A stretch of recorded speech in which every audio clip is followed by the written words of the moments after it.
Hey everyone, welcome back. Thanks for your time. I asked for some questions last week, and so I'll go through those now. So I'll read those out, and then I went into trying to respond to these individually. So Kevin asks, even though Artemis II is exempt from the shutdown and work continues, I would assume that the shutdown is still affecting the pace of progress. Government shutdowns are rarities, or were rarities, depending on whether you're a cynical boomer like me or not. But it's happened before.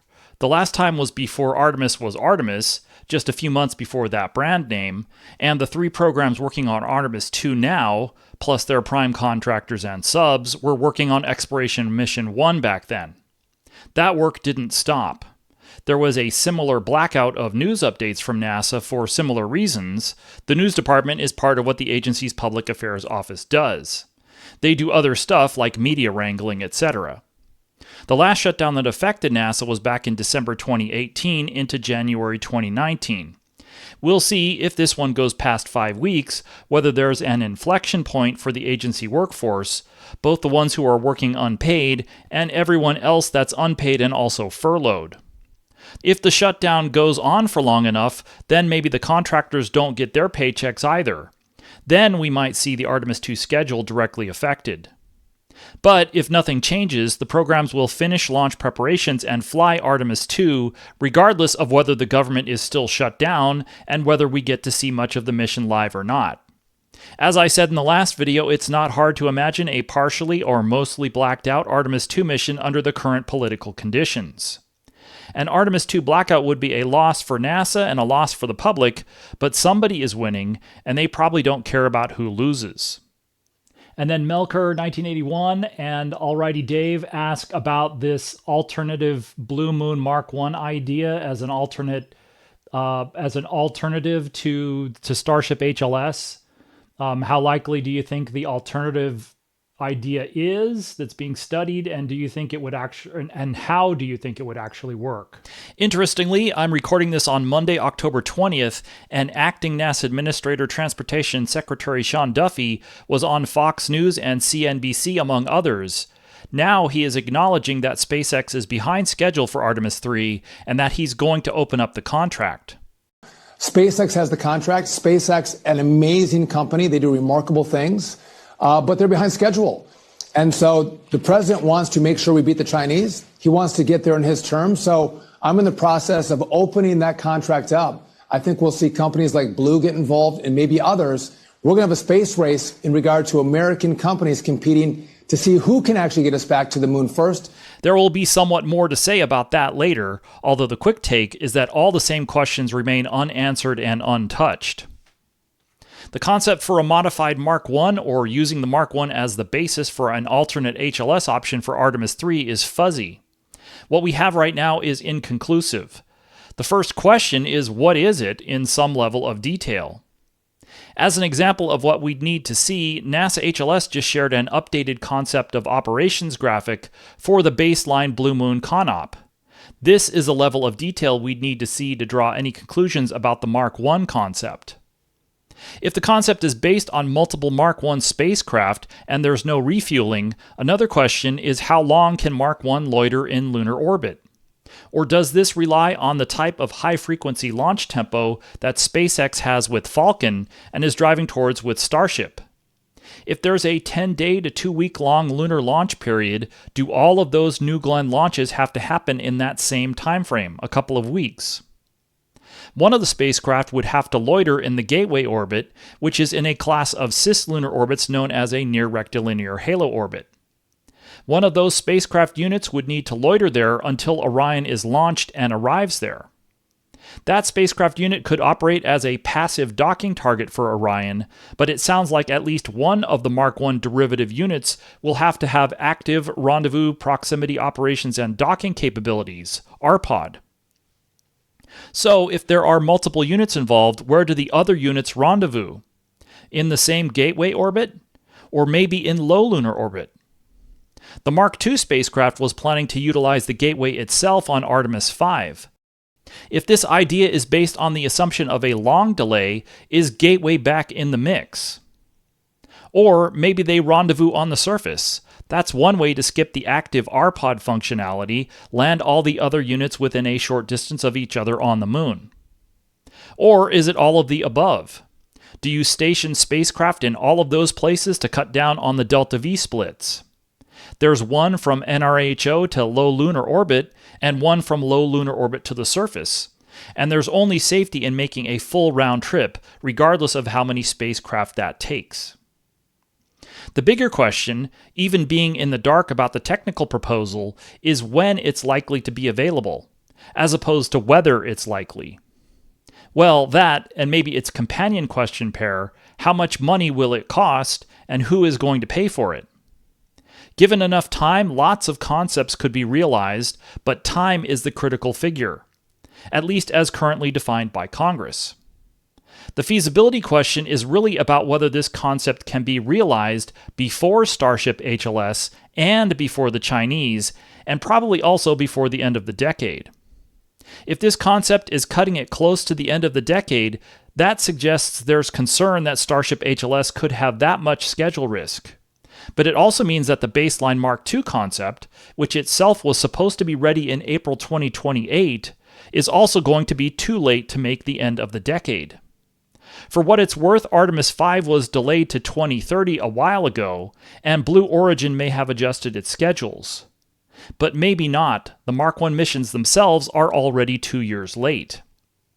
So the bottom line is similar to all the other programs, which is how fast can they have their vehicles ready to support lunar landings?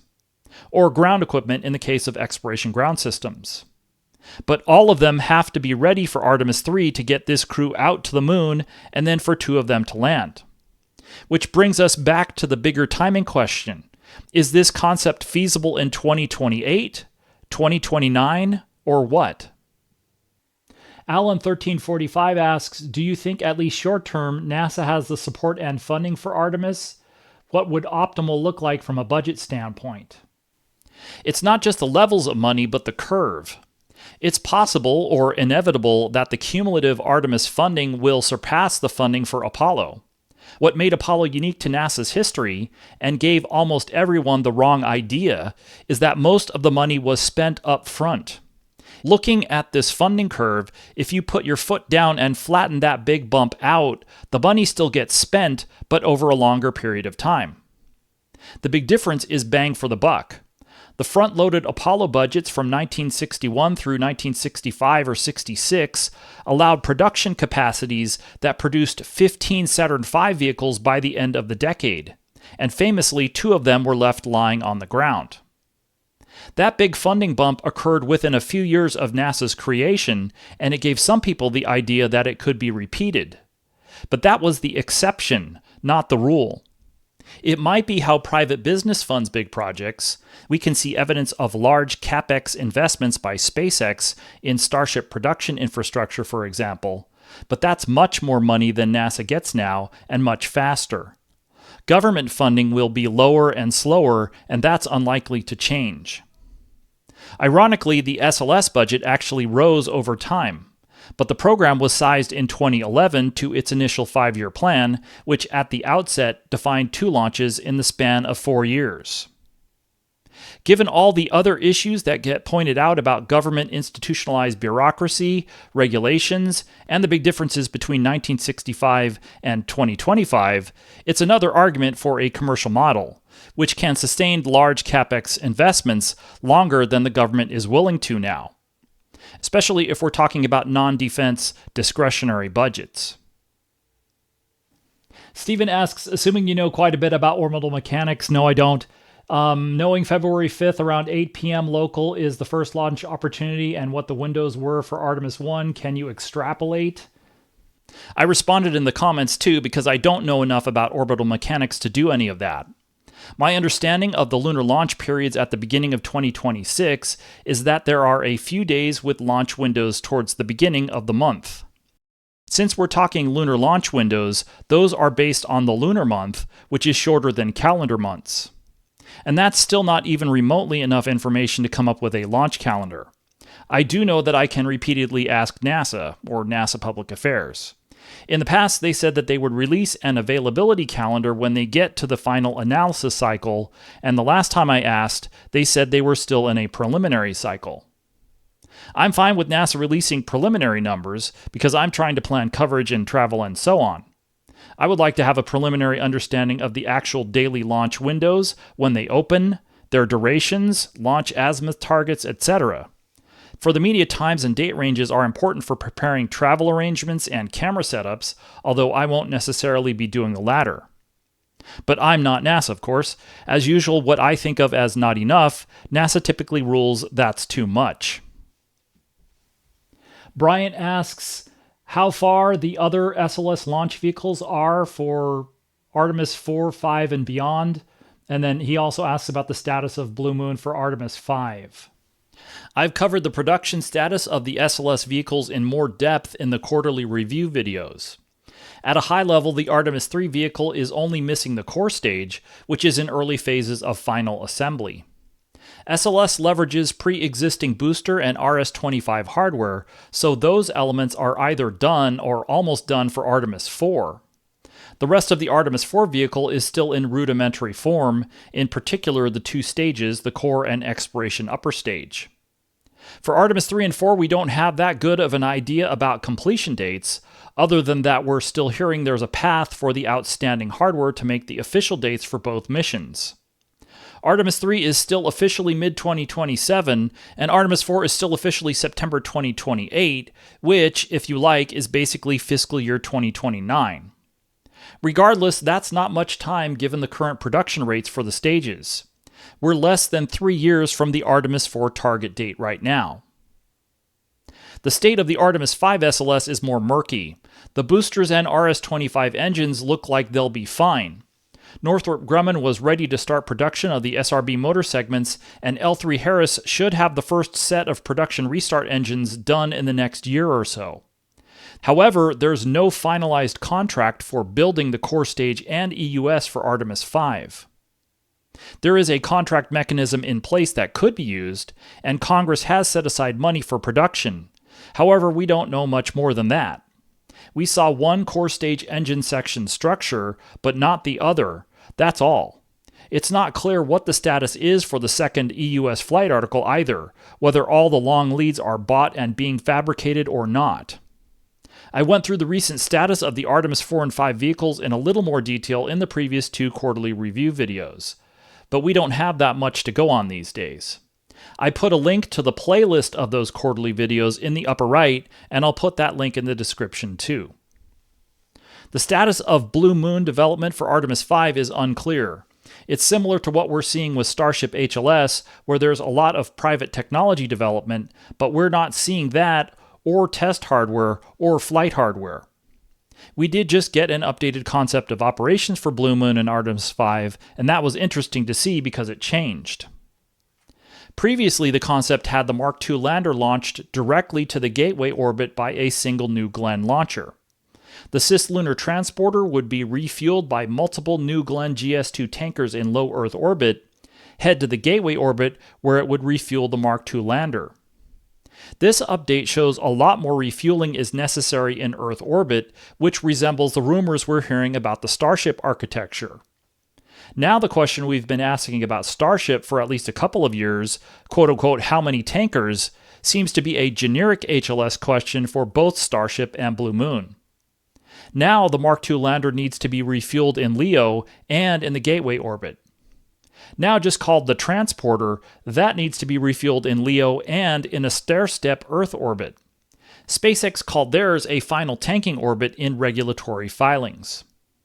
The transporter would also make a low-energy transit to the moon, like a ballistic lunar transfer, before it docked with the lander for the second refueling in the gateway orbit. Robert Curtis says, during the Starship Flight Test 11 live stream, one of the SpaceX commentators said they will be doing in-orbit refueling in 2026. If true, wouldn't this bode well for the mid-2027 Artemis schedule? It depends almost entirely on when. If they were to complete all the orbital refueling objectives in January 2026, for example, that would give SpaceX more time to meet the rest of the Artemis III milestones in the remaining 18 months. But if they were to accomplish the prop transfer demo objectives in December 2026, that would be too late to complete those milestones in half a year, and it's likely Artemis III would be delayed before that. The same questions are the obvious questions for Starship, HLS, and Artemis III. When in 2026 do SpaceX and NASA forecast these milestones to take place? Martin asks, what are the chances of the Artemis II launch date slipping early next year? If it's likely, why? It's hard to put a number on the chances. The list of risks to launch readiness is getting shorter, but there are still a few big ones. That list is getting shorter because the list of work remaining is getting shorter. Probably the biggest hurdles left are the wet dress rehearsal a few days before the first launch attempt and getting all the time-sensitive pre-rollout work done.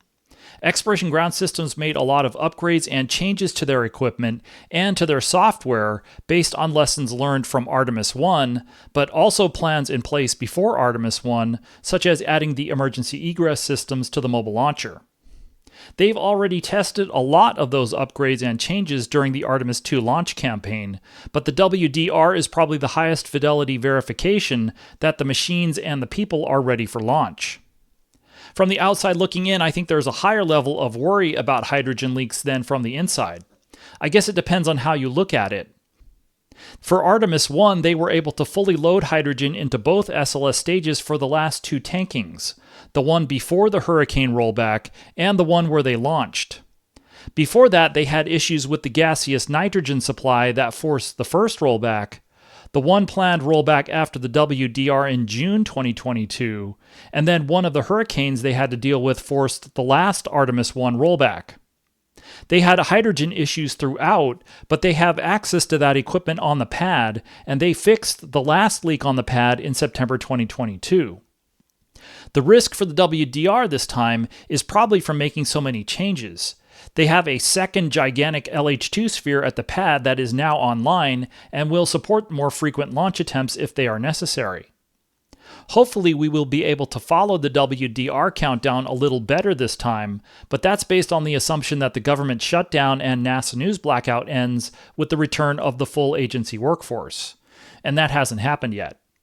Barbecue Weasel asks, I am curious as to the progress of Artemis III and how Artemis II affects the next flight, if at all. These are practically weekly subjects in my weekly videos now. Artemis II has to happen before Artemis III can fly. That's at the top of the list of watch items. The cleaner that Artemis II is, the faster that those programs, EGS, Orion, and SLS, can turn around and be ready to fly again. Then it's two groups of things we've also been watching for a couple of years. One is finishing production of the next Orion and SLS core stage builds. The other is finishing development of the Starship lunar lander and the Axiom lunar surface spacewalk suits.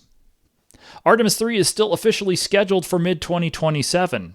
For that to happen, many milestones will have to be accomplished next year. Artemis II, big Starship and Axiom spacesuit tests, the critical design review for both, launch of Starship depots, tankers, and an uncrewed lunar landing demo, and then a lot of Artemis III hardware needs to be delivered by the end of the year. By the end of 2026, the Orion and SLS core stage need to be finished, along with the Axiom spacesuits, and maybe the Starship lunar lander the crew will fly for Artemis III. We know a little bit about the current production status for Orion and SLS. We know less than that about the status of Starship and Axiom development right now. The Orion crew and service modules have completed their initial power-ups, and the rebuilt heat shield is expected to be completed by the end of this year. The 5 major SLS core stage elements are about to begin their major joins, which should continue into next spring. As noted earlier, Axiom and Starship are still short of their critical design reviews.